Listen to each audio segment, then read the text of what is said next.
പേര് ജിൻസി, എന്റെ ഹസ്ബൻഡ് സന്തോഷ്. ഞങ്ങള് പാലക്കാട് ജില്ലയിലെ ആലക്കരയാണ് ഞങ്ങളുടെ സ്ഥലം. ഒരുപാട് നാളത്തെ സ്വപ്നമായിരുന്നു സ്വന്തമായിട്ട് ഒരു വീട് എന്നുള്ളത്.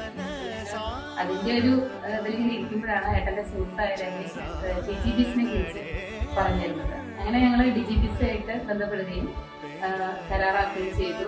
ഞങ്ങളുടെ സ്വപ്നം ഈ കഴിഞ്ഞ സെപ്റ്റംബർ 8-ന് ഞങ്ങളുടെ പുതിയ വീട്ടിലേക്ക് ഞങ്ങൾ കയറിയിരുന്നു. അപ്പോൾ ഈ ഒരു സ്വപ്നം സഫലമാക്കാൻ കൂടെ നിന്ന് DGBSന് ഞങ്ങൾ എന്നും നന്ദിയിട്ടായിരിക്കും. കടപ്പാട് സ്നേഹമൊക്കെ അറിയിക്കുകയാണ്. അതിന്റെ പിന്നിലുള്ള ആ കമ്പനിയുടെ എല്ലാ ഉദ്യോഗസ്ഥർക്കും അതില് പിന്നെ അവസാനം ഞങ്ങളുടെ കൂടെ നിന്ന് ഷെഫി പ്രത്യേകം നന്ദി പറയുകയാണ്. ഒരുപാട് താങ്ക്സ് ഉണ്ട്. താങ്ക്സ്.